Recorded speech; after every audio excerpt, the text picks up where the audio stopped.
Struggling to choose between Ecwid and WordPress for your online store?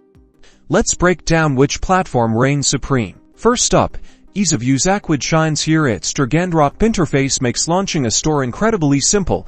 Even if you're a complete beginner, you can embed it into an existing website. WordPress, however, has a steeper learning curve. While powerful, setting up an e-commerce store with WooCommerce requires more technical know-how.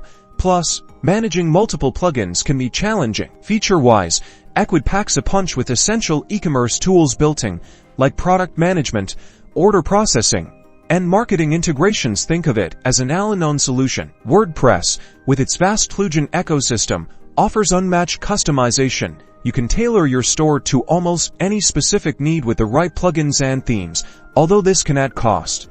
Now, scalability. Both platforms can handle growth, but WordPress, with the right hosting, can scale to handle massive amounts of traffic due to its flexible nature. SEO capabilities are critical. WordPress, known for its SEO friendliness, gives you greater control over your store's optimization using plugins like Yoast SEO, giving you an edge in search rankings. Finally, pricing. Ecwid offers a free plan with limitations. Paid plans unlock more features. WooCommerce itself is free, but you'll need to factor in costs for hosting, themes, and premium plugins. Ultimately, the best choice depends on your needs. Ecwid is ideal for beginners wanting a quick and easy setup. WordPress is better for those needing ultimate control and scalability, but are comfortable with a steeper learning curve. Choose wisely for e-commerce success. #KCW at #WordPress.